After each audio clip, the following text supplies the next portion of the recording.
This is a Simple Snowshoe Emerger tied by author, fly tyer, and blogger Matt Grobert. They're easy to tie even in the smallest of sizes, use only 2 materials, and have proven themselves to be effective on the pickiest of trout. Here, Matt's going to tie one on a Dai Riki number 125 Emerger hook.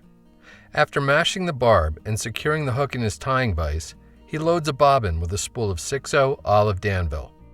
Start the thread on the hook shank, leaving an eye-length space behind the eye, and take wraps rearward before breaking or snipping off the tag. End with your thread about halfway between the hook point and the barb. Pull down 4 pheasant-tail fibers until they're at a 90-degree angle from the stem, and then strip them off, keeping the tips aligned. With the fibers in your right hand, measure them to form a short tail, about a hook gap in length. And using a pinch wrap, secure them to the top of the hook shank, well down into the bend of the hook. Get hold of the butt ends and give them a gentle twist to keep them together. Take adjacent wraps rearward to form the body of the fly. When you reach the base of the tail, secure the fibers with a single wrap of thread and continue taking open spiral wraps forward over top of the pheasant tail. You can then reach in with the tips of your tying scissors and cut the remainder of the butt ends off close. From the heel of a naturally colored snowshoe rabbit's foot, snip a small clump of hair.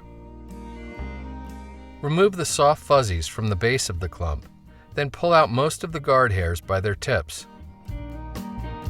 The idea here is to get a sparse clump of the middle hairs while getting rid of as much fluff and coarse guard hairs as possible. Once you're satisfied with the clump, measure it to form a wing that extends about halfway down the tail.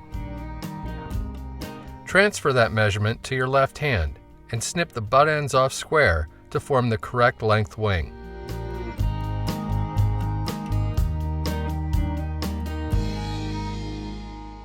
Squeezing the bundle tight, place it on top of the hook shank just behind the eye and take wraps of tying thread to secure it. Try your best to keep the snowshoe rabbit from blocking the hook eye. Do a 5 or 6 turn whip finish while holding the snowshoe rabbit back and out of the way. With the whip complete and snugged up tight, you can cut or snip your tying thread free. And that, folks, is all there is to it. Tied in sizes from 18 down to 24, they can be used to imitate blue-winged olives, midges, and just about anything else that's really small. If you want to get fancy, you can use different colored pheasant tail for the body and different colored snowshoe rabbit for the wing.